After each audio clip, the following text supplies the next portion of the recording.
Hi guys, నేనైతే మీకు ఈరోజు ఒక కథ చెప్పబోతున్నాను. అది నిజమైన కథ.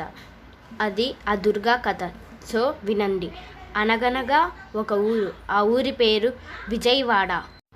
ఆ ఊరిలో సాయంత్రం 6 దాటితే ఎవ్వరూ బయటికి వచ్చేది కాదు. ఎందుకంటే అమ్మవారు గ్రామ సంచారానికి వచ్చేది. ఒకరోజు ఒక ఆయన ఉండేవాడు. ఆయన పేరు వెంకన్న.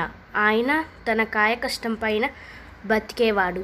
ఆయన ఒకరోజు ఒక మారుతి టాకీస్ దగ్గరికి వచ్చాడు. అక్కడ రోజులు మారాయి అనే సినిమా రిలీజ్ అయింది. అందులో నుంచి ఒక ఆవిడ పెద్ద బొట్టు పెట్టుకొని ఎర్ర చీర కట్టుకొని వచ్చి వెంకన్నను ఇలా అడుగుతుంది, ఇంద్రకీలాద్రి దగ్గరికి తీసుకెళ్తావా అంటే, సరే అమ్మా, ఎక్కండి, తీసుకెళ్తాను అంటాడు. అప్పుడు అమ్మవారు అంటుంది, నాయనా, 6 దాటితే అమ్మవారు గ్రామ సంచారానికి వస్తుంది, నీకు భయం లేదా అని అంటే, అమ్మని చూస్తే మనకెందుకమ్మా భయం, అమ్మ మా అమ్మ, ఆమెను చూస్తే నాకు భయం కాదు అని అంటాడు. అప్పుడు ఇంద్రకీలాద్రి రానే వచ్చింది.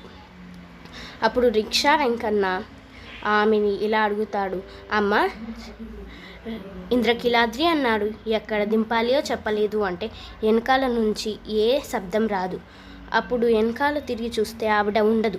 అప్పుడు ఆవిడ ఇంద్రకీలాద్రి మెట్లు ఎక్కుతూ కనిపిస్తుంది.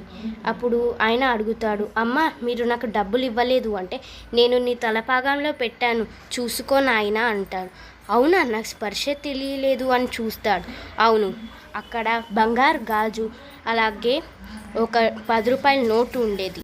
అప్పుడు ఆయనకు తెలుస్తుంది, ఆయన బండెక్కింది ఎవరో కాదు, సాక్షాత్తు ఆ బెజవాడ కనకదుర్గమ్మే.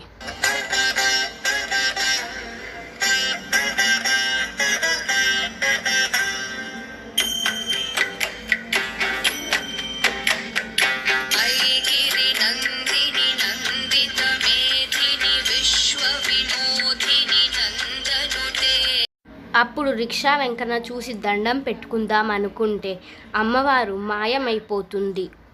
అప్పుడు రిక్షా వెంకన్నకి ఏం చేయాలో అర్థం కాక గట్టిగా నవ్వుతాడు. అప్పుడు ఊరి ప్రజలు ఆ వింత శబ్దాన్ని విని బయటికి వస్తారు.